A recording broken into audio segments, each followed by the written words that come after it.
നമസ്കാരം. തലസ്ഥാനത്ത് 5 ലക്ഷത്തിലേറെ പേരുടെ കുടിവെള്ളം മുട്ടിച്ചുകൊണ്ട് പിണറായി വിജയൻ ഭരണം ബഹുകേമത്തിൽ പൊടിപൊടിക്കുകയാണ്. കഴിഞ്ഞ 4 ദിവസങ്ങളായി തലസ്ഥാന നഗരിയിൽ കുടിവെള്ള വിതരണം തകരാറിലാണ്. ശുചിമുറികളിൽ ദൈനംദിന കൃത്യങ്ങൾ നിർവഹിക്കുന്നവർക്ക് പോലും ഒരിറ്റു വെള്ളമില്ലാത്ത ദുരവസ്ഥ. മുഖ്യമന്ത്രിയുടെ താമസ സ്ഥലത്തും മന്ത്രിമന്ദിരങ്ങളിലും MLA ക്വാർട്ടേഴ്സിലും യുദ്ധകാലാടിസ്ഥാനത്തിൽ ബദൽ സംവിധാനങ്ങൾ ഏർപ്പെടുത്തിയിട്ടുണ്ട്. സാധാരണ ജനമാവട്ടെ കുടിവെള്ളം പോലും കിട്ടാതെ വലഞ്ഞിരിക്കുകയാണ്. ജനങ്ങളുടെ പ്രാഥമിക ആവശ്യങ്ങൾക്ക് പോലും വെള്ളം കിട്ടുന്നില്ല.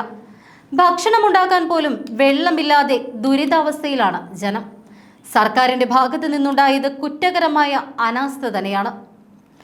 ഉദ്യോഗസ്ഥ തലത്തിൽ ഗുരുതരമായ വീഴ്ചയാണ് ഉണ്ടായിരിക്കുന്നത്. ഒരിടത്ത് പണി നടക്കുമ്പോൾ എങ്ങനെയാണ് നഗരത്തിലാകെ കുടിവെള്ള വിതരണം മുടങ്ങുന്നത് എന്ന് പ്രതിപക്ഷ നേതാവ് VD സതീശനും ചോദിച്ചു. വാട്ടർ അതോറിറ്റിയുടെ അറ്റകുറ്റപ്പണി പൂർത്തിയാക്കാത്തതിനെ തുടർന്നാണ് തിരുവനന്തപുരം നഗരത്തിൽ കുടിവെള്ള പ്രതിസന്ധി രൂക്ഷമായത് എന്നാണ് കോർപ്പറേഷനും സർക്കാരും പറയുന്നത്.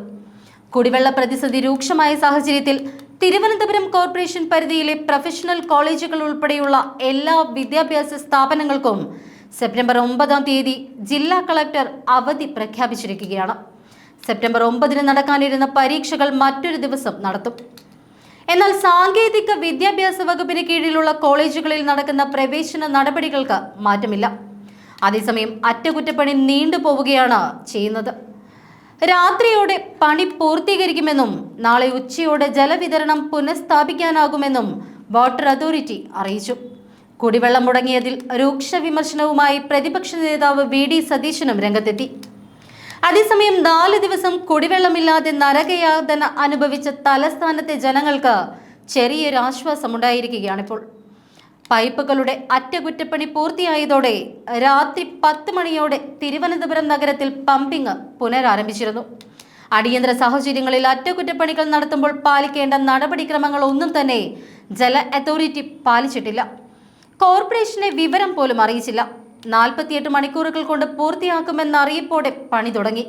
3-ാം ദിവസവും ജലം മുടങ്ങിയതോടെയാണ് വിഷയത്തിന്റെ ഗൗരവം ജനപ്രതിനിധികൾ പോലും അറിയുന്നത്. അതിനാൽ തന്നെ പകരം ഒരു സംവിധാനമൊന്നും ഒരുക്കിയില്ല.